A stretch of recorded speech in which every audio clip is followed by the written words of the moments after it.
Graça e paz, queridos, amém? Glória a Deus, é uma alegria muito grande estarmos juntos nesta noite. Há muito tempo eu gostaria de poder estar aqui nesta igreja, visitando os amados, mas Deus tem o tempo certo para que nós possamos estar juntos. Eu estou já há 2 mandatos à frente da diretoria da nossa editora, e estou já há 5 anos morando em Vitória, no Espírito Santo. Estou me deixando de ser um paranaense e virando um capixaba, né? Não é tão simples assim não. A gente parece que o Brasil é tudo igual, mas não é. O desafio é muito grande, porque é outro povo, é outra cultura, é outra cabeça, é outro jeito de você ver a vida, né? Eu estava até brincando com o pastor Roberto, o povo lá é bem despojado. Eles vão na igreja de calça de bermuda, tectel e chinelo de dedo, né? E se você bobear, eles vão até no culto de ceia assim também. Mas é o jeitão do povo, né? Cada um tem a sua característica.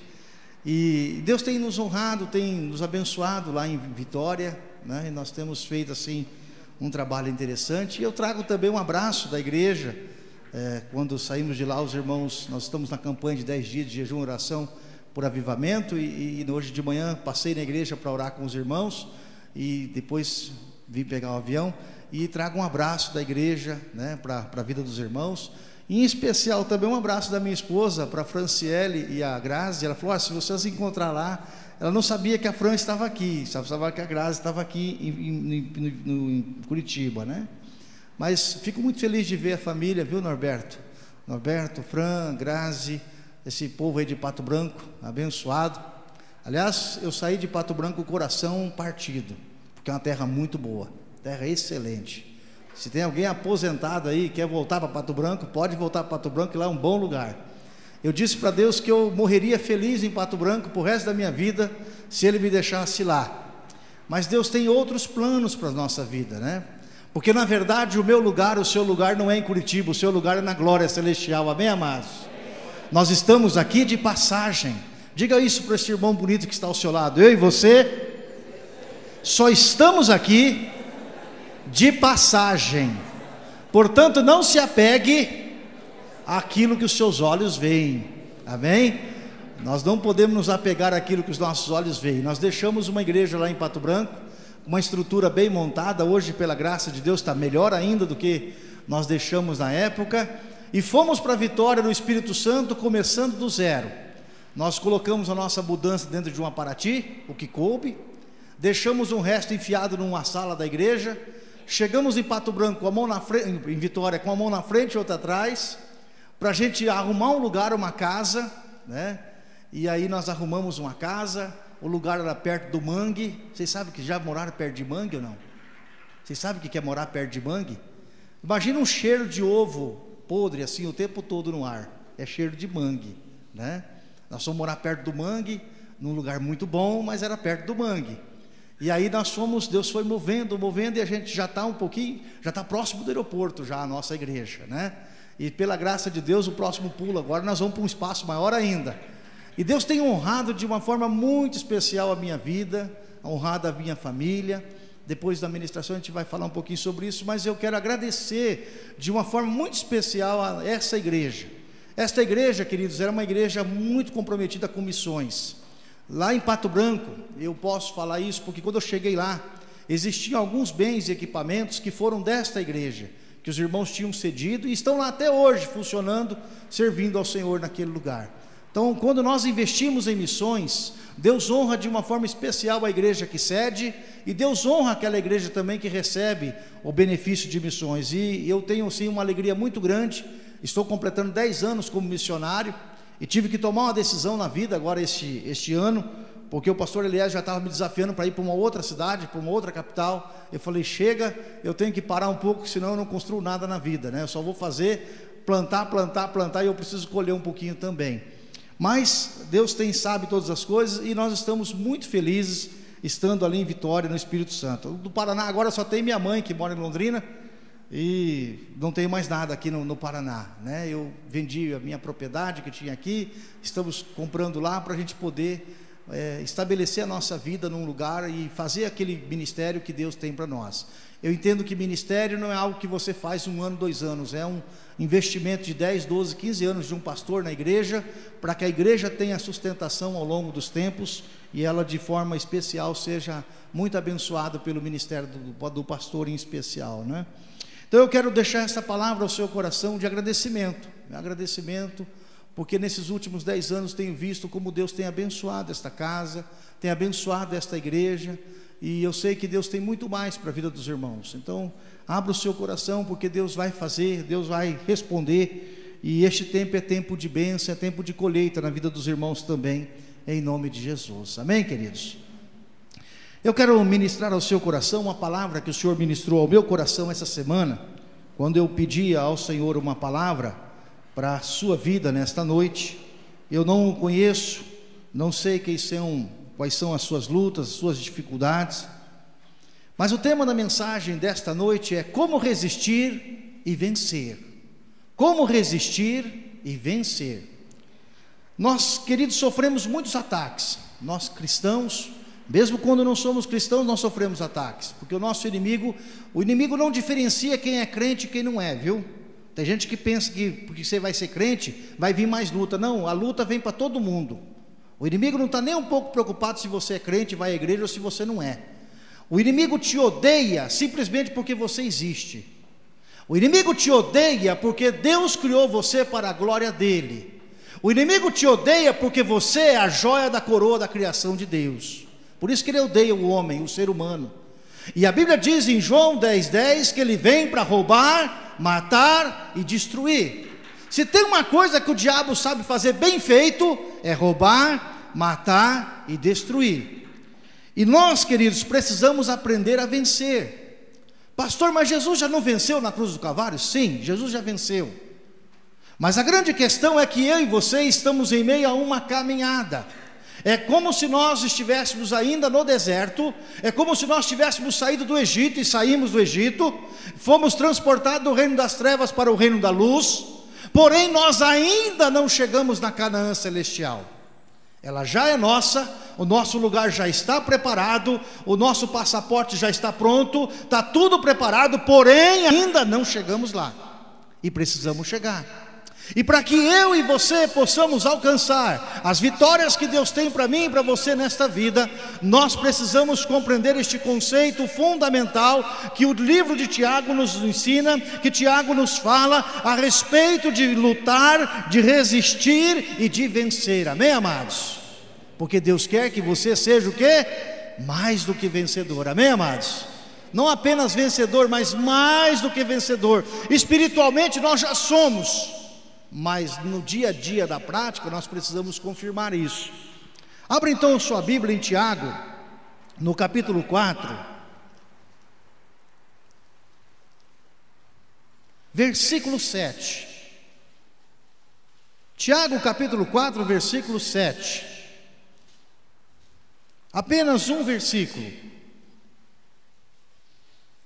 E se você não conhece esse versículo na tua Bíblia ainda, risca, anota, bem anotado, porque ele é uma chave fundamental para você ter vitória na sua vida.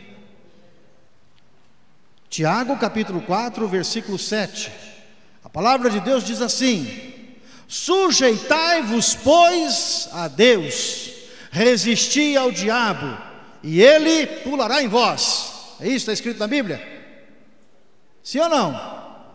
Não. Resistir ao diabo, e o que vai acontecer, queridos? Ele fugirá. Diga glória a Deus. Amém? Essa é a palavra que o Senhor tem para a sua vida nesta noite. Sujeitai-vos, pois, a Deus, resisti ao diabo, e ele fugirá de vós. Aleluias. Vamos orar. Pai querido, nós te louvamos e te exaltamos pela tua palavra, Senhor, porque ela é vida, ela é poder, é a tua palavra que nos faz vencer, é pela tua palavra que estamos de pé. Senhor, nesta hora fala com o teu povo, ministra segundo a tua vontade, ministra segundo o teu poder, e a tua graça e a tua unção se faça manifesta neste lugar, em nome de Jesus, amém. Amém, amados? Há pessoas neste lugar que precisam rever este conceito nesta noite. Há pessoas que estão passando por dias de angústia. Há pessoas que estão passando por semanas que não dormem porque estão com problema. Há pessoas deste lugar, e a gente olha e não percebe, porque está todo mundo bonito, bem arrumado, bem vestido, mas só Deus sabe o que você está passando no interior do seu quarto. Só Deus sabe o que você está enfrentando na sua mente, na sua alma, as lutas que estão vindo sobre a sua vida. E quando eu preparava a palavra do Senhor nesta noite, o Senhor falou ao meu coração a respeito de falar para você aprender a se posicionar no campo de batalha. A questão principal do servo de Deus não é ele usar as armas espirituais, porque para você usar as armas espirituais que o Senhor preparou para você, e você vai lá em Efésios 4 e você vai encontrar as armas lá. Para você poder usar as armas, primeiro você precisa aprender a se posicionar no campo de batalha. Nós estamos diante de uma batalha. Eu gostaria de dizer para você que a vida cristã é um piquenique, mas não é. Eu gostaria de dizer para você que se você servisse ao Senhor, nunca mais você enfrentaria crise, nunca mais você teria problema, o inimigo não poderia fazer nada contra a sua vida, ele não poderia oprimir o seu trabalho, não poderia oprimir a sua mente, mas a grande realidade é que mesmo ele não podendo fazer, ele faz. E o que vai fazer a diferença é como eu me posiciono no campo de batalha. E o campo de batalha, queridos, o campo de batalha não é no posto de gasolina, não é no emprego onde você trabalha, o campo de batalha não é lá no seu patrão, o campo de batalha não é na sua escola, o campo de batalha é na sua mente. Amém, amados? É dentro dessa pequena cabeça que existe 10 bilhões de neurônios, e aqui dentro existe um campo de batalha. E é aqui que nós vencemos, ou é aqui que nós somos derrotados. O que acontece no nosso corpo, o que acontece nas nossas ações e nas nossas atitudes são consequências. Primeiro eu perco a luta aqui, primeiro eu ganho a luta aqui, depois eu exemplifico ela através da minha vida. A forma com que eu encaro um desafio, a forma com que eu sorrio ou não para os problemas da vida, a forma com que eu lido com as dificuldades, as tentações, as lutas e os problemas, são resolvidas aqui, primeiro na minha mente. Se eu vencer na minha mente, o resto vai ser mais fácil de conquistar. Nós precisamos compreender isso. Então, nesta noite o Senhor quer ensinar ao meu e ao seu coração como é que nós podemos aprender a resistir ao poder do mal. Como é que a gente aprende a fazer isso? Como é que a gente resiste a este poder do mal para que Satanás realmente não tenha poder algum sobre a nossa vida?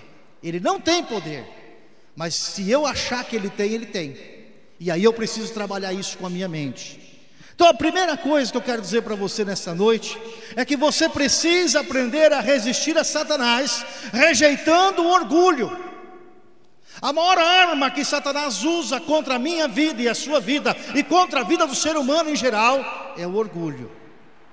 Como é difícil trabalhar com a questão do orgulho na nossa vida.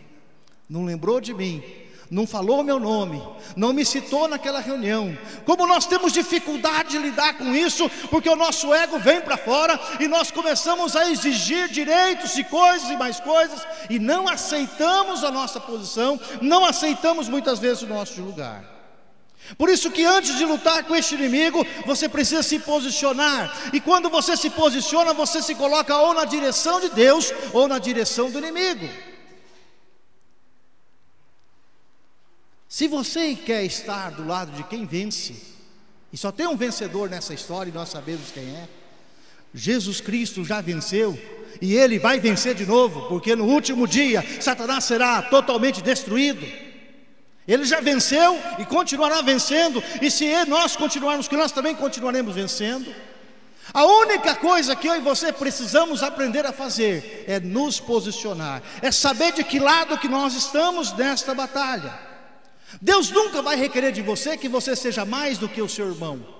Deus nunca vai requerer de você que você seja melhor do que outro.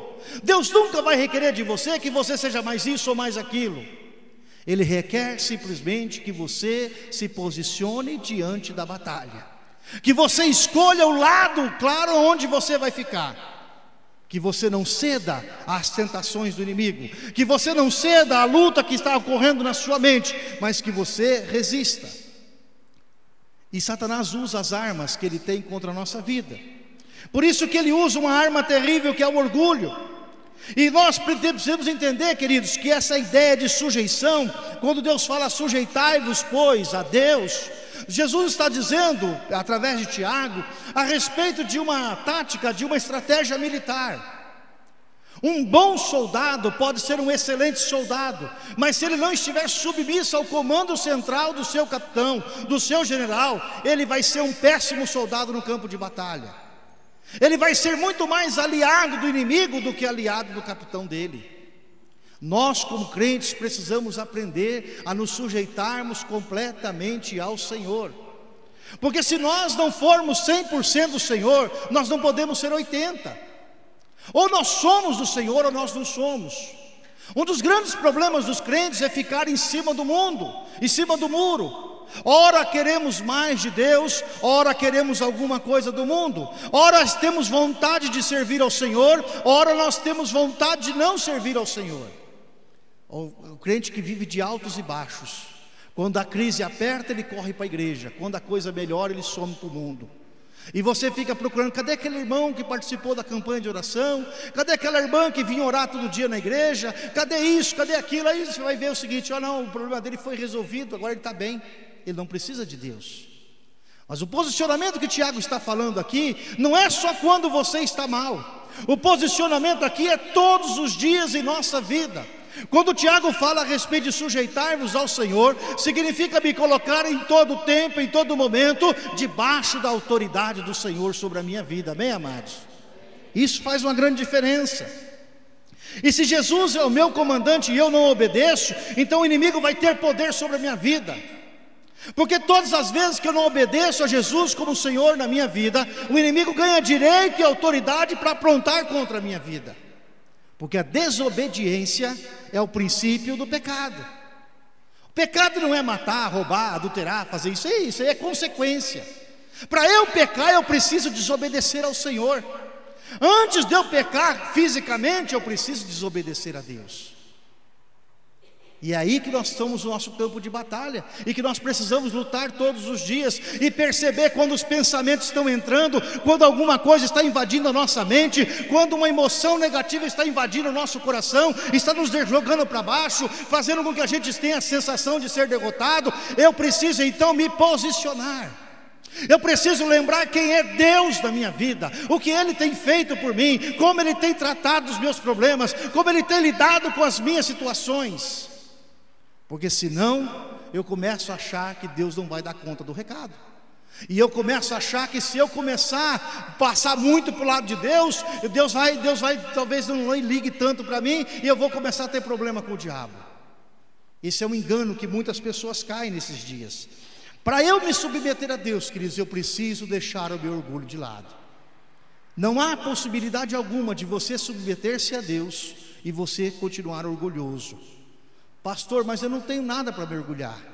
Você sabia que gente pobre é mais orgulhosa às vezes do que gente rica? Tem gente que não tem nada e se orgulha de não ter nada. O diabo usa o sistema do orgulho o tempo todo na vida do ser humano para fisgá-lo, para prendê-lo, para amarrá-lo. Porque toda vez que nós reclamamos os nossos méritos, toda vez que nós reclamamos, apelamos para o nosso orgulho, nós estamos usando a mesma arma que Satanás usou contra Deus. Entre uma pessoa orgulhosa e o diabo existe uma grande similaridade. Os dois usam as mesmas coisas para reclamar o seu poder e o seu direito. O orgulho cega a pessoa, o orgulho leva a pessoa a pensar que ela é mais importante, por exemplo, do que a obra de Deus. Teve um pregador há uns anos atrás, muito famoso, se eu não me engano, Jimmy Swaggart. Um dia ele sobe numa plataforma, vê um estádio lotado. Ele diz: ei Deus, se não fosse eu, o Senhor estava perdido, hein? Olha quanta gente que veio aqui para me ver, Senhor. Olha como sou importante na tua obra. Olha quanta coisa, Senhor, que nós podemos fazer. Olha como eu sou bom na tua obra. E a Bíblia diz que o orgulho precede a ruína. Toda pessoa que é orgulhosa, o Senhor abate. Toda pessoa que se levanta do seu orgulho, se ufana, porque eu sou mais isso, eu sou mais aquilo, se eu tomar aquele lugar, se eu estiver no lugar do outro, se eu conseguir fazer isso, se eu conseguir fazer aquilo, eu consigo fazer melhor. O orgulho cega a nossa vida, querido. E toda vez que nosso orgulho vai para fora, quando ele começa a sair, Satanás percebe e fisga a gente. Peguei, esse está pego. E aí ele começa a trabalhar com essa situação. No reino de Deus o orgulho precede a queda, e Jesus afirmou em Lucas 18:14 que quem se exalta será humilhado e quem se humilha será exaltado. Amém, queridos? No reino de Deus o caminho para cima começa para baixo. Diga para a pessoa que está ao seu lado: no reino de Deus o caminho para cima começa para baixo. Eu não quero ser missionário não, começar uma igrejinha lá com 10 pessoas, os irmãos que não sabem nem cantar direito, não tem estrutura, não tem condição, vou ter que passar isso, ter que passar aquilo, não quero não. Orgulho. Ou então achar muitas vezes que nós então estamos numa posição e que se nós estivéssemos lá a coisa seria diferente. É orgulho.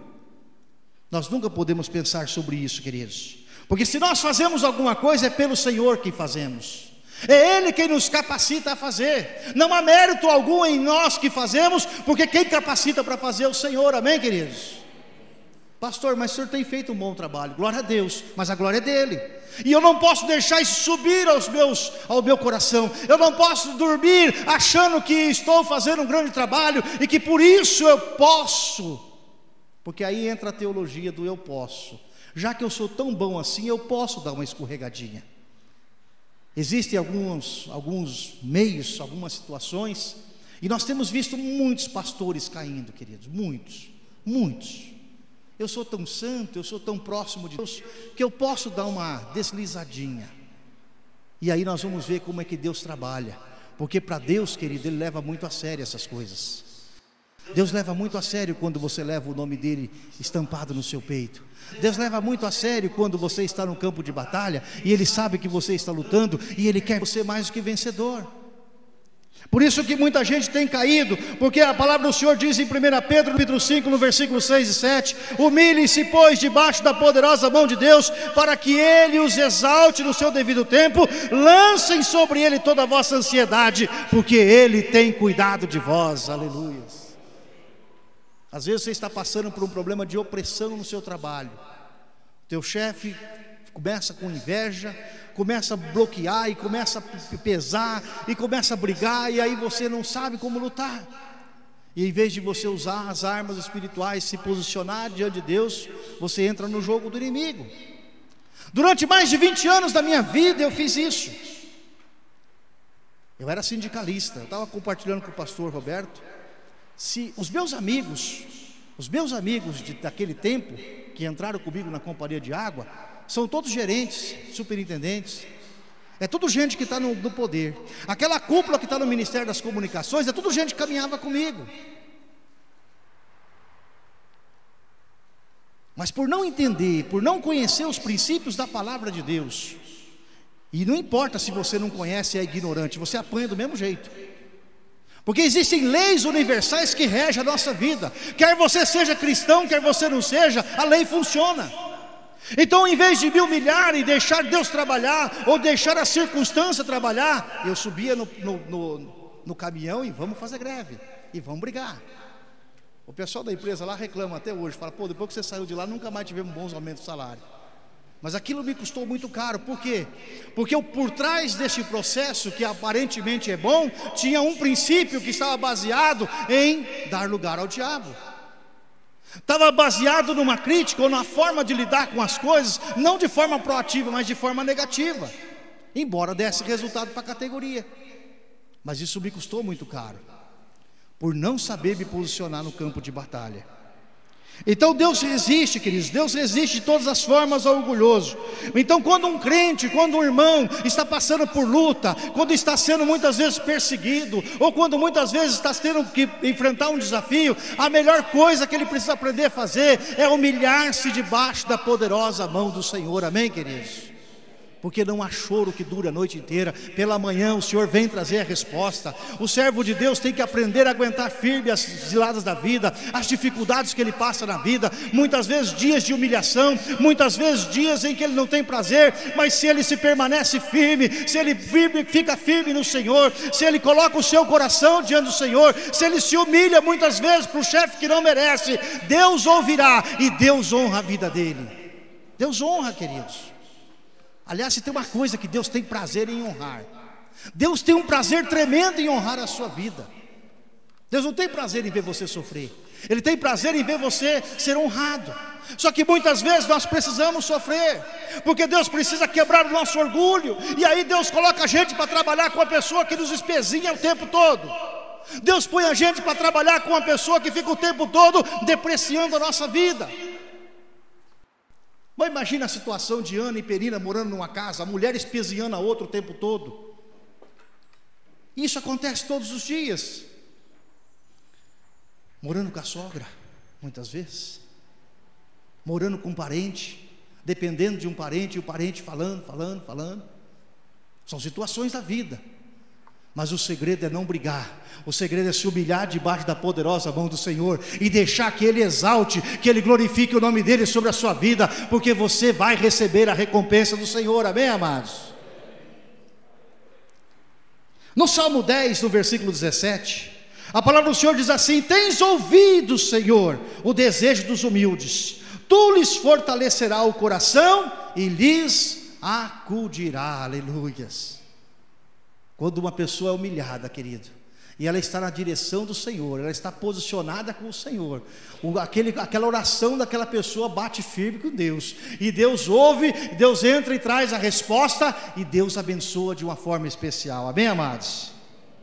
Por isso que a igreja não é que assim, o pastor é mais, o pastor fala bonito, o pastor fala bem, não quer dizer nada. Às vezes o pastor não fala bem, não fala bonito, até meio gago, mas tem um coração tão humilde para com o Senhor, que tudo que ele precisa, Deus responde poderosamente, queridos. Os valores de Deus são completamente diferentes do nosso. A segunda coisa que nós precisamos aprender a vencer é resistir rejeitando o medo. Satanás trabalha com uma arma poderosíssima, chamada medo. Tudo que ele faz é baseado no medo, e ele consegue inocular a nossa mente com esse tal de medo.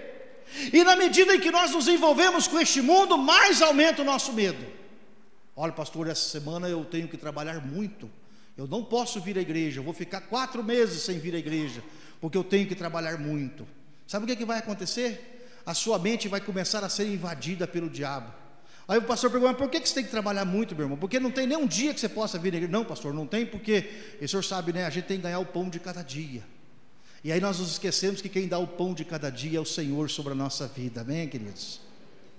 E aí quando nós fugimos da presença do Senhor, aí você vai falar: pastor, mas ir na igreja não é estar na presença do Senhor. É verdade, vir à igreja não é estar na presença do Senhor.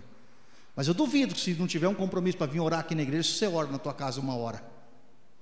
Eu duvido, se você não fizer um compromisso com o irmão para vir aqui e falar: eu vou ter que ir porque eu falei que eu ia, eu vou ter que ir. Eu duvido se o cara ora 1 hora na casa dele. Não é fácil, não. E vai tentar orar 1 hora para você ver se o telefone não liga, não toca. Pessoa que nunca ligou para você liga naquela hora. O outro passa na rua, aperta a campainha e faz você levantar da oração. Imagina, o tempo todo é assim.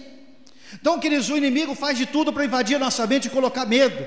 E na medida em que nós nos envolvemos com as coisas deste mundo, o medo aumenta. Porque o inimigo sabe que se o medo for inoculado na nossa mente, ele vai aumentar este medo até nos deixar emocionalmente paralisados. A finalidade do medo é paralisar a vida da pessoa. É a pessoa sentir tanto medo que ela não faz e sai para fora, né? A pessoa ouve a notícia na televisão e diz lá: minha mãe, por exemplo, coitada, que está em Londrina, aí ela ouve de vez em quando, porque lá em Vitória matam 5, 6 por dia. Lá tem um sistema de aumentar a renda lá, que é muito legal, né? Eles aumentam a renda per capita, mata os traficantes e aumenta a renda do povo. É brincando, mas mata 5, 6 por dia. E a minha mãe fica assustada. Minha mãe liga lá, minha mãe vê a televisão, aí ela vê lá que morreu 5, 6 em Vitória, teve um tiroteio, porque às vezes sai a nível nacional, e ela imediatamente liga para ele e fala: como é que vocês estão? Estão bem? Nós temos dificuldade com essas coisas. É claro que é amor de mãe, a gente entende isso, mas é uma preocupação. uma preocupação exagerada muitas vezes, e este medo vai fazer a gente paralisar, a ponto a gente não ter coragem de colocar a cara para fora. Eu conheci um pastor que eu trabalhei com ele agora um tempo atrás. Este pastor passou 8 meses dentro de um quarto, sem sair para fora, não ia nem à igreja, tinha medo de olhar para as pessoas, tinha medo de encarar a realidade da vida. Isso é um produto que o diabo coloca em nossa vida, queridos. Muita gente hoje não veio à igreja porque fala assim: pastor Roberto, olha, o culto tinha que ser mais cedo, porque de noite já escurece, é perigoso, o ladrão na rua rouba a gente. Irmão, se a gente for ficar com medo de tudo que está em volta, a gente não vive mais, você não sai para lado nenhum. E o diabo coloca isso na nossa mente, mas nós temos outros medos. Nós temos medo de fracassar. Um dos maiores medos que o ser humano tem é de fracassar. Fulano, leva o currículo lá, você está desempregado, está numa pendura danada, leva o currículo lá. O cara fala: não, eu passei em frente à empresa, eu vi aquele prédio lindo, maravilhoso, aquilo não é para mim. Quando eu chegar lá, eles vão olhar na minha cara e falar: não, para mim. Você nem levou o negócio, já está com medo de fracassar. Medo de fracassar, medo do futuro, medo do julgamento das pessoas, medo da crítica. E sabe como é que esse medo nos domina? Quando a gente começa a falar assim: e se? Lá em Pato Branco, eu conheci uma irmã que era um barato. Quando você falava alguma coisa para a irmã, ela falava: pastor, e se? Né? Vai ter o batismo domingo. Ah, que bom, pastor. E se chover? Vai ter um negócio do... E se acontecer tal coisa? E se isso? E se aquilo? Pessoas que vivem de medo não vivem. A vida delas não avança, a vida delas não sai de um círculo vicioso, a vida delas continua no mesmo lugar. E para você vencer, para você conquistar, você precisa romper o medo. Amém, amados? Norberto, foi fácil aguentar esses anos na Argentina? Mas não foi uma boa experiência? Uma boa experiência, mas para isso tem que romper o medo. E o medo? E se eles não me aceitarem? E se eles darem risada do jeito que eu falo? E se eu não conseguir aprender? E se minha mulher não adaptar? E se fizer isso e aquilo? Se você ficar olhando os medos da sua vida, você nunca vai sair do lugar. Se você quer experimentar algo na sua vida, você precisa romper o medo. Amém, amados? Tem gente que tem um terreno comprado e ainda não começou a construir porque tem medo de não acabar. E Deus está falando para você: começa a fazer.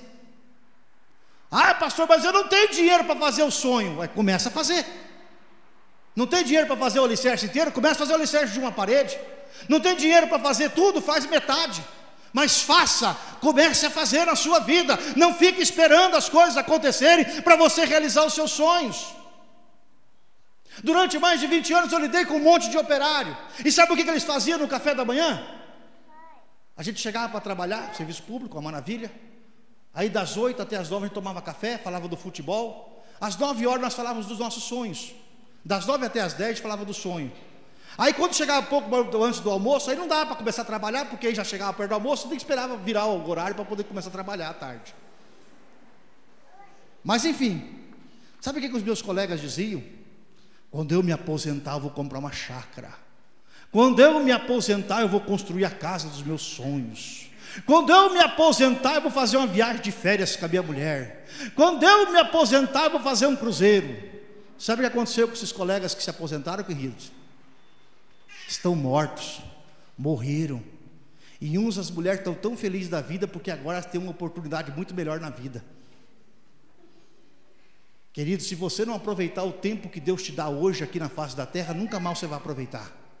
Se você hoje passou o dia inteiro, o domingo inteiro trancado na tua casa, vendo programa de porcaria na televisão, vendo tranqueira na televisão, não deixou de passear com seus filhos, não foi no passeio público, não foi no zoológico ver a girafa, você perdeu a oportunidade, porque você nunca mais vai ter essa oportunidade na vida.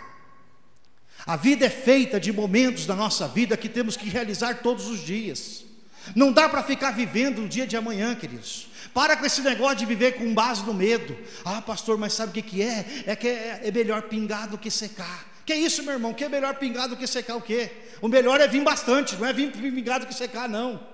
Sabe o que é, pastor? É que a gente não sabe como é que vai ser o desconhecido. E se a minha mãe morrer quando eu estiver no campo missionário? Meu irmão, se a tua mãe morrer quando estiver no campo missionário, você não vai vê-la aqui na terra, mas você verá no céu. Louvado seja o nome do Senhor. Tem que parar com essas coisas. Ah, não posso fazer porque senão não tem quem cuida, não tem quem faz. Ah, porque... Irmãos, vamos deixar de ter medo. medo de fracassar. Tem muita gente que vive preso por esses medos, e Deus quer libertar a sua vida em nome de Jesus, amém, queridos? Vou ensinar um segredo para você. O segredo é o seguinte: toda vez que você tiver que enfrentar uma situação desconhecida, que você não sabe como é que você vai enfrentar, você cria cenários, você cria aquelas mesmas ideias malucas que você faz. E se acontecer isso? E se acontecer aquilo? E se minha mãe morrer? Se meu pai morrer? Se a empresa falir? E se não sei o quê? Se não sei o quê? Não sei o quê? Você põe tudo no papel. Aí depois que você tudo pôs no papel, você avalia a probabilidade daquilo acontecer. E aí você faz o seguinte: se acontecer, você está preparado para passar por aquilo? Se você estiver preparado, toca o barco, vai em frente, que o resto é Deus abençoa a tua vida.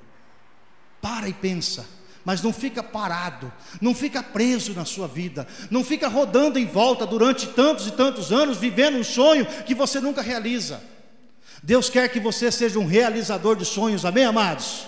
Não apenas aquela pessoa que vive dizendo que um dia vai fazer, mas uma pessoa que faz. Por quê? Porque a palavra do Senhor tem uma grande promessa de Deus para a nossa vida. Em 2 Timóteo, no capítulo 1, versículo 7, a palavra do Senhor diz que Deus não nos deu espírito de covardia, mas de poder, de amor e de equilíbrio. Glória a Deus. O que Deus deu para você, queridos? Espírito do quê? De corajoso ou de covarde? De corajoso. Deus deu para você espírito de corajoso. Deus deu para você espírito de poder. O que é espírito de poder, queridos? É o espírito de poder realizar. Quando eu cheguei em Pato Branco já passou. Quando eu cheguei em Vitória, nós alugamos um salãozinho pequenininho. Eu aluguei um salãozinho com 2 famílias, que malemar pagava o aluguel. Se Deus não fizesse o milagre aquele mês de trazer o resultado, eu ia passar fome. Mas em 10 anos, Deus nunca me deixou passar fome. Em 10 anos o Senhor tem sustentado, o Senhor tem abençoado, o Senhor nunca negou nada na nossa vida, porque Deus é fiel, queridos. Mas aí quando nós chegamos lá, nós tínhamos lá uma necessidade. Nós alugamos um salãozinho em Vitória quente. Eu saí de manhã hoje, estava 22 graus, 6 horas da manhã estava 22 graus. Aí nós alugamos um salãozinho bonito, bem arrumadinho, para 100 pessoas. Mas imagina, no mês de fevereiro, 38 graus, 50 pessoas, 70 pessoas dentro de um salãozinho. Quando eu terminei de pregar assim, eu estava todo suado, todo molhado. As irmãs com a maquiagem tudo borrada. Aí eu falei: irmãos, vocês acreditam que com 10 reais nós botamos ar-condicionado nessa igreja? Os irmãos falaram: como, pastor? Eu falei: é fácil. Eu preciso de 40 pessoas que ofertem 10 reais durante 12 meses. Quem topa? Até as criancinhas levantaram a mão: pastor, pelo amor de Deus, compra logo esse ar aí. Compramos, pagamos o ar-condicionado da igreja com o pé nas costas, irmão, com 10 reais por mês por cada irmão. É muito dinheiro? É impossível? Não é. Mas nós precisamos crer que Deus é o Deus que nos dá estratégia de poder realizar, amém, amados? Você talvez não tenha conseguido visualizar o que você pode, mas com Jesus você pode. No seu semblante humano, na sua configuração humana, talvez você não pode, mas com Jesus você pode, amém, amados? Com Jesus você pode. E Deus nos deu o espírito de amor e de equilíbrio. Da onde então vem os medos, pastor? O medo vem dos recalques da sua vida. Cada dificuldade que você passou na vida, que você teve que engolir o choro, você enfiou aquilo para dentro. Cada vez que uma mulher teve que engolir o choro de um marido mal criado, ela enfiou aquilo para dentro. Depois, quando o marido morre, ela não casa nem com o homem mais bonito da face da terra. É uma dificuldade para fazer as viúvas casar de novo, porque às vezes elas teve um marido tão ruim que elas olham e falam assim: ai, pastor, vai que piora. E eu falo: não, irmã, Deus está dando uma outra oportunidade. Aproveita, irmã, que vai ser bênção na sua vida. É verdade, queridos. Os recalques da nossa vida, nós temos uma capacidade muito grande de enterrar os problemas que nós vivemos, e a gente enterra bem enterrado, para a gente não ficar lembrando daquele problema. A gente enterra, a gente vai enterrando. O problema é que uma hora sai para fora. É que eu trabalhei 4 anos em estação de tratamento de esgoto, eu sei que é aquele negócio que uma hora sai para fora, aquela meleca toda. E quando sai para fora não cheira bem não, queridos. Por isso que você encontra irmãos que tem a vidinha ali, batidinho, vai viver na vida dele, não briga, não reclama nada, mas também não lida dos problemas com Deus, não fala o que está vivendo, não fala das lutas que está passando, vai sofrendo calado, vai sofrendo cantinho ali, todo mundo olha, como é que você está, irmão? Ah, eu estou bem, oh glória, quer dar uma visão espiritual, né? Eu estou bem, oh Jesus está no controle, mas está só socando o problema para a vida. Uma hora os problemas saem, aí o irmão pira, como se diz lá em Pato Branco, né? Pira o cabeção, né? Uma hora o irmão surta. É o irmão que está com um problema no casamento, 40 anos de casado, cabelo branco, de repente você encontra o irmão na rua, ele pintou o cabelo de marrom, parece graxa, passa graxa no cabelo, fica feio que desgrama, né? Aí você olha para o cara e fala, meu, o que aconteceu com você? 60 anos de idade agora, que é isso, pintando o cabelo? Olha, não, pastor, que agora eu resolvi ser feliz. Olha o engano do diabo, querido. E sabe o que levou a pessoa a fazer uma atitude besta dessa? Largar tudo, jogar tudo para o alto, tudo que ele conquistou, tudo que ele trabalhou em 40 anos da vida. Sabe o que faz isso? Problemas recalcados. Então a partir de hoje eu quero dizer para você o seguinte: você não tem o direito de estragar o futuro da sua família, você não tem o direito de estragar o futuro da sua vida. Se você está passando por luta, está passando por um dia de angústia, se a coisa não está bem na sua casa, abra a sua boca, fale, coloque o problema diante de Deus, coloque o teu problema diante da igreja e deixe Deus tratar a sua vida, porque quando você cala, você morre com o teu problema. Mas quando você fala, quando você verbaliza, quando você não tem vergonha de dizer, irmãos, olhe pelo meu casamento, porque eu tenho vontade de matar minha mulher, eu tenho vontade de bater nela todos os dias. Quando você chega por igreja e fala assim, os irmãos até vão ficar assustados. Mas sabe o que vai acontecer? Eles vão orar e Deus vai operar sobre aquela situação e o seu casamento será transformado. O segredo da vida cristã não é você fazer de conta que está tudo bem, não. É você ser capaz de abrir o seu coração, expor o problema e deixar que Jesus cure a sua vida. Para isso que o orgulho tem que se deixar de lado. Então não tenha medo, queridos, não fique morrendo de medo antes da hora. Se necessário, talvez você precise até consultar um médico. Tem gente que está com problema de depressão. Irmãos, se está com problema de depressão tem que ser tratado. Às vezes é problema tem que ser psicólogo. Vai tratar, vai buscar remédio se for necessário. Busque a ajuda de Deus. Mas talvez tenha necessidade de buscar médico, busque. Ah, pastor, o que vão pensar de mim? Eu vou no psiquiatra, vão pensar que eu estou louco. Não, irmão, você está com problema. Quando você está com problema, você precisa trabalhar para resolver o problema, amém, amados? Não é fazer de conta que não tem problema, é trabalhar para resolver o problema.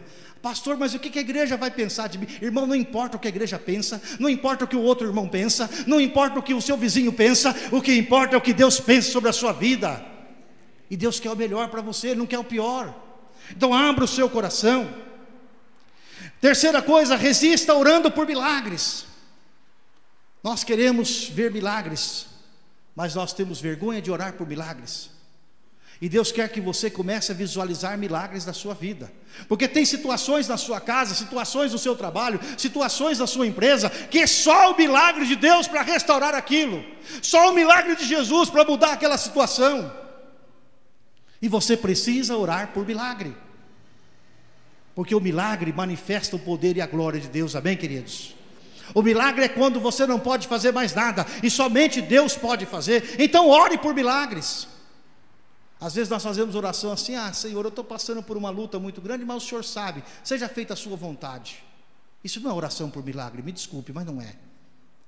Oração por milagre é quando você conhece a boa vontade, a boa vontade de Deus para a sua vida. A vontade de Deus, ela é boa, ela é perfeita e ela é agradável. E quando você ora por milagre, você está orando na dimensão da vontade de Deus para a sua vida. Talvez Deus possa permitir que você continue com luta. Talvez Deus possa permitir que você continue com aquela enfermidade. Talvez Deus possa permitir que você passe mais um tempo de aflição. Mas a vontade de Deus, ela é boa, perfeita e agradável, amém, amados? Então eu posso clamar a vontade de Deus. Nós chegamos lá em Vitória e nós corríamos demais. A nossa correria lá em Pato Branco era terrível. E nós cuidávamos da igreja e não cuidávamos de nós. E a minha esposa tinha uma mancha bonita assim na pele, igual a daquela apresentadora da televisão lá Angélica, bonita, precisa de ver. Quando eu casei com ela, então eu fiquei mais apaixonado pela pinta do que pelo rosto, né? Mas aquilo era um câncer. E a gente correndo, nunca paramos para lidar com o nosso problema. Aí quando nós saímos de Pato Branco, falei assim, olha, a gente está indo para uma cidade, se a gente chegar lá no primeiro ano ganhar 10 pessoas, tá bom, se ganhar 5, tá bom, se ganhar 20, tá bom, ninguém vai cobrar nada, porque é o primeiro ano, vamos tratar da nossa saúde. E aí fomos no posto de saúde, nós não temos plano de saúde, não temos estrutura, não tem nada. Chegamos lá, o médico olhou para ela e falou assim, senhora, deita aí. Aí ela me pensou, o médico vai dar uma olhada, né? O médico já veio com o bisturi, já cortou aquele treco todo, já arrancou, levou para a biópsia.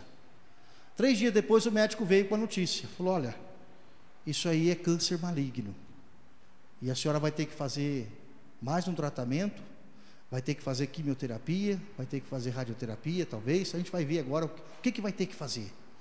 E a minha mulher desabou. Que mulher que quer ouvir, com 40 anos de idade, quer ouvir que tem um câncer, e um câncer maligno? Não foi fácil aquele primeiro ano ali em Vitória, 2009 não foi nada fácil. Nós nos colocamos de joelho em oração, buscando ao Senhor. E ali, quando o Senhor começou a tratar com a vida dela, naqueles 120 dias que ela passou em tratamento, ela teve que fazer 3 intervenções cirúrgicas. O primeiro diagnóstico do médico era câncer maligno. Mas quando foi a última operação, e o último diagnóstico do médico, o médico disse, eu não sei o que aconteceu, mas o câncer não é maligno, o câncer foi curado. E nós podemos glorificar o Senhor, porque aonde nós não podemos fazer, o Senhor pode, amém, queridos? Quando nós fomos para Pato Branco, queridos, em 20 dias, nós chegamos em Pato Branco dia 22 de dezembro de 2004, e nós chegamos lá e começamos a visitar os irmãos, tinha uns irmãos lá, e no dia 30 de dezembro de 2004, o meu filho menor, o André, voltou para casa, tinha ido na casa dos irmãos no sítio, e voltou para casa com muita dor. Pai, eu estou com dor na barriga, estou com dor. E aí quando foi, nós aguentamos dando remédio, fazendo aqueles remedinhos, né, um chazinho, isso aqui, ali, há menos de 10 dias na cidade, sem conhecer pessoas da cidade. Os irmãos da nossa igreja da cidade não eram influentes, nós não conhecíamos ninguém na cidade, não tínhamos dinheiro, porque a convenção mandou a gente lá, só com um dinheirinho para 10 dias, não tínhamos dinheiro para nada. E aí nós, quando deu dia 1º, lá para 5 horas da tarde, nós fomos para o médico, fomos para o posto de saúde, aquele postinho lá da Baixada. Aí chegamos lá, e o menino toma soro e nada. Quando foi 9 horas da noite, chegou um japonesinho baixinho, e o japonesinho olhou para ele assim, o médico, olhou, enfiou a mão assim, quando puxou, o menino fez, falou, isso é apendicite, pode levar para o hospital. Qual é o plano de saúde de vocês? Nós não temos. O que vocês têm para dar? Não temos nada. Vocês não têm nada? Não, nós não temos nada. Temos só um carro que está ali, um Monza velho. Não tem nada. Dr. Mutizuki, o melhor médico da cidade, estava lá de plantão, no dia 1º de janeiro, porque nós precisávamos da intervenção daquele homem naquele dia. Aquele homem assinou o documento e falou assim, não tem problema, a gente responsabiliza por aqui, vamos fazer. Ele nos levou para o hospital, no dia seguinte meu filho foi operado. Queridos, Deus quer fazer milagre nessa terra ainda, queridos. Deus quer operar sinais, prodígios e maravilhas, e nós precisamos abrir o nosso coração para ver o Deus realizando os milagres. Por isso, abra mão do seu orgulho, do seu preconceito, coloque o seu problema para a sua igreja, para os seus irmãos, deixe Deus operar, deixe Deus trabalhar, porque você virá testemunhar as grandes coisas que só Deus pode fazer na sua vida. Mas se você não orar por milagre, não vai acontecer, sabia? Eu tenho umas irmãs lá, eu tenho ensinado isso. Ai, pastor, eu sou pobre, enquanto você falar que você é pobre, você não vai resolver nada na sua vida. O dia que você falar para Deus mudar a realidade da sua casa, Deus vai mudar. Tem gente que acha que porque tem um problema, Deus é obrigado a resolver. Deus não resolve porque você tem um problema. Deus resolve quando você clama a Ele, porque Ele diz lá em Jeremias 33:3: clama a mim e responder-te-ei coisas grandes e ocultas que não sabes. Você está com um problema? Então clame ao Senhor. Para de ficar chorando para os cantos, para de ficar com a cara moada pela rua aí. Comece a clamar ao Senhor, porque Ele vai entrar com a providência e você receberá a bênção em nome de Jesus. E por último, queridos, resista mantendo firme a sua confiança no Senhor. Resista, mantendo firme a sua confiança no Senhor. Jesus nos ensinou a orar sempre e nunca desanimar. E lá em Lucas, no capítulo 18, no versículo 1, ele nos conta a história daquela viúva que todos os dias ia à porta do juiz e batia lá e dizia: olha, eu tenho um problema, eu tenho um problema, eu tenho um problema. Até que aquele homem se levantou e falou assim: eu vou resolver, para que esta mulher não me importune mais. Muitas vezes você começou a orar por um problema e você parou de orar. Você começou a orar pela conversão de um parente, de um amigo, de um irmão, e você parou de orar. Você começou a orar para Deus solucionar uma situação da sua vida, e você parou de orar. E Deus está dizendo para você nesta noite que não é para parar, amém, amados? Só para quando Deus mandar. Paulo tinha um problema, e Paulo começa a orar, e Paulo começa a incomodar o Senhor, e ele começa a dizer: Deus, eu estou na obra, Deus, eu estou sofrendo, Deus, remove este espinho, Deus, faz isso. Até que Deus falou o que para Paulo? Paulo, não quero ouvir mais isso, a minha graça te basta. Paulo nunca mais orou pelo problema, porque Deus falou que não era para orar para a solução daquele problema. Mas se Deus não falar que é para parar, não pare. Se Deus não falar que é para você parar, não pare, continue. Continue orando pelo seu esposo, continue orando pela sua esposa, continue orando pelo seu futuro profissional, continue orando pelos seus sonhos. Não pare de buscar ao Senhor, amém, amados? Porque quando nós paramos, nós desistimos. E quando nós desistimos, Deus fica impedido de agir. Quando nós desistimos, Deus fica impedido de realizar. E muitas vezes as nossas orações precisam passar pelo teste do tempo. Muitas vezes nossa oração precisa passar pela nossa posição de resistência no campo de batalha, de nos colocarmos no lugar certo, dure o tempo que durar. Não desista de orar, porque aquele que coloca um desejo no seu coração, diz em Filipenses 2,13, o Senhor é aquele que efetua o querer e o realizar na sua vida. Se Deus colocou um sonho no seu coração, Ele já está trabalhando para realizar esse sonho. Se Deus colocou um desejo na sua alma, então Deus está empenhado em realizar este sonho sobre a sua vida. Amém, queridos? O Deus que colocou esse sonho está empenhado em fazer isso acontecer. Então não desista de orar. Pastor, mas se... Não, irmão, continue orando.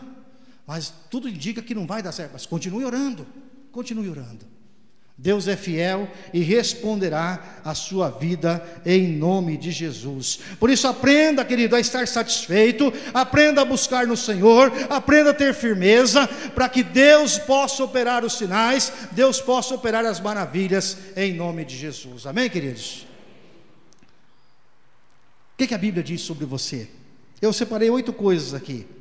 Deus te ama e tem um plano maravilhoso para a sua vida. Ele te capacita a se tornar tudo aquilo que Ele o criou para ser. Deus criou você para ser alguma coisa. Ele não criou você para ser nada, para ser um número qualquer no meio da multidão. Deus criou você para ser alguma coisa, e é Ele quem te capacita. O inimigo te odeia e te despreza tudo o que Deus quer fazer na sua vida.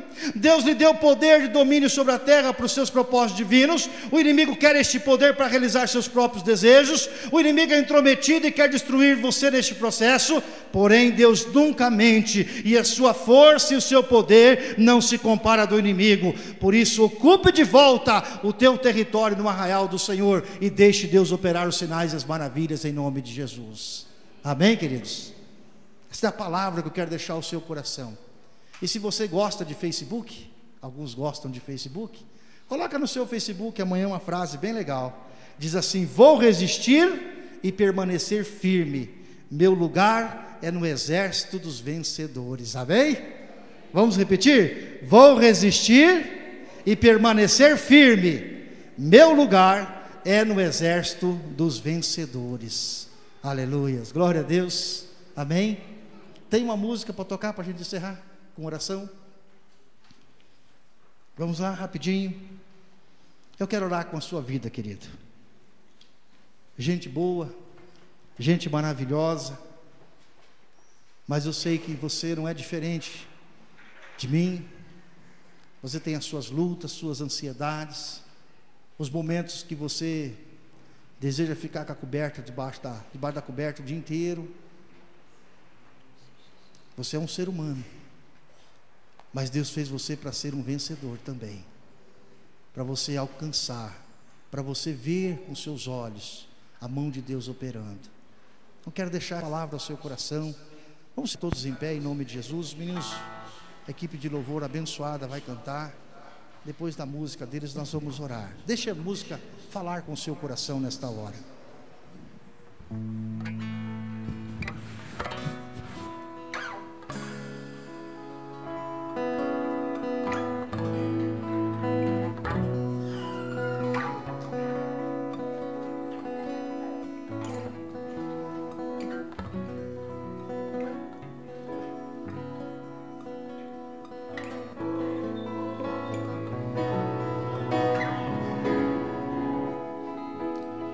O amor que o mundo não reconheceu,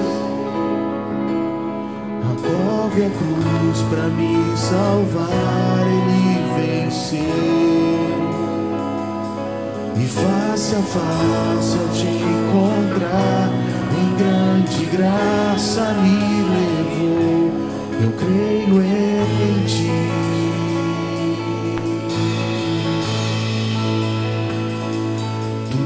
Que sou, darei pra ver teu reino vir, e tua vontade, oro, seja feita aqui. E face a face ao te encontrar, em grande graça me levou. Eu creio em ti.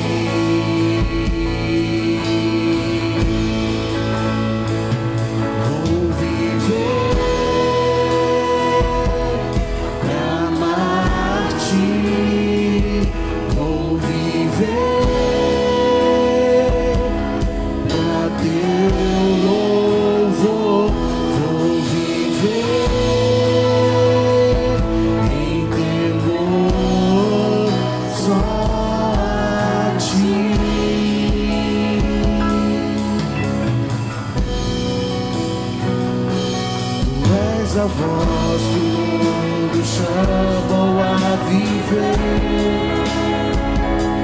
tu és a voz que fala dentro do meu ser. E face a face ao te encontrar, em grande graça me levou.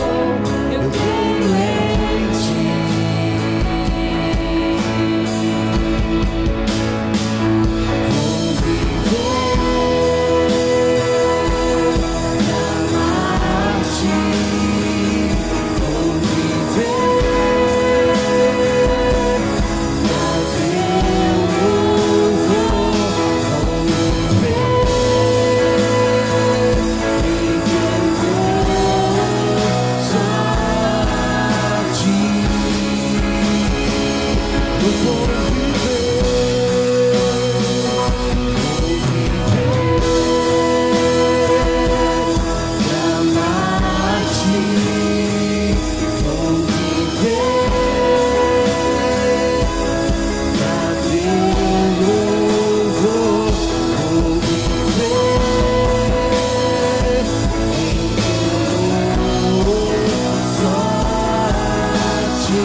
Coloque a sua mão sobre o seu coração.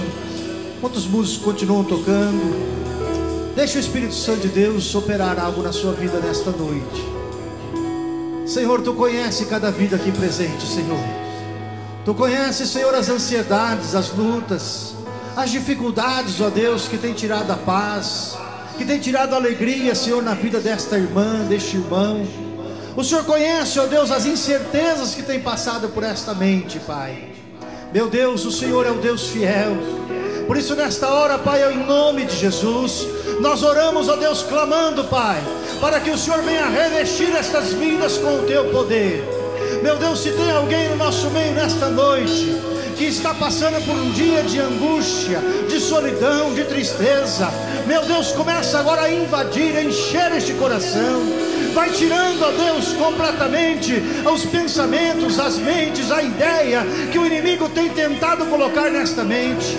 Vai falando agora neste coração o quanto o Senhor a ama, Senhor, o quanto é grande o seu amor por esta vida, o quanto o Senhor deseja ouvir a voz desta pessoa, quando ela fala contigo, quando ela pode abrir a boca para expressar o que está no fundo da sua alma, no fundo do seu coração. Meu Deus, vai tomando agora nas mãos aquele irmão, aquela irmã, meu Pai, que está passando por um processo de humilhação no seu trabalho, que está passando por um processo de humilhação na família, onde as pessoas estão tentando pisar e muitas vezes tentando tirar proveito de uma circunstância adversa. Ó Deus, sê com o Teu servo nesta noite, nesta semana. Meu Deus, começa exaltando, vai glorificando o Teu nome, porque o Senhor é o Deus que honra, o Deus que abençoa, o Deus que multiplica. Então, ó Pai, entra neste campo de batalha, ajuda, Senhor, o Teu servo. Ó meu Deus, dá a ele a vitória, dá a ela, Senhor, a vitória. Que os Teus olhos contemplem a vitória que o Senhor tem para a sua vida, de ver a sua casa transformada, de ver o seu emprego abençoado, de ver a sua empresa abençoada. Aonde você colocar a planta dos seus pés, o Senhor teu Deus é contigo, Ele contigo adiante de você na batalha. Ele adestra as tuas mãos, o Senhor unge a sua boca, o Senhor abençoa a sua vida. Mas o Senhor diz para você nesta noite que a única coisa que Ele requer de você é que você se posicione no campo de batalha e você reconheça quem é o seu Deus, quem é o seu general de guerra, quem é o Deus que peleja por ti. E Ele levantará as suas mãos e você se fortalecerá no seu poder, e a bênção virá sobre a sua vida, e o nome do Senhor será louvado, será exaltado e glorificado, em nome de Jesus. Aleluia. Você pode aplaudir ao Senhor, querido. Louvado é teu nome. Vamos cantar a última parte, o louvor, a estrofe do louvor.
Deus abençoe, querido. Dê um abraço bem gostoso nessa pessoa que está do seu lado.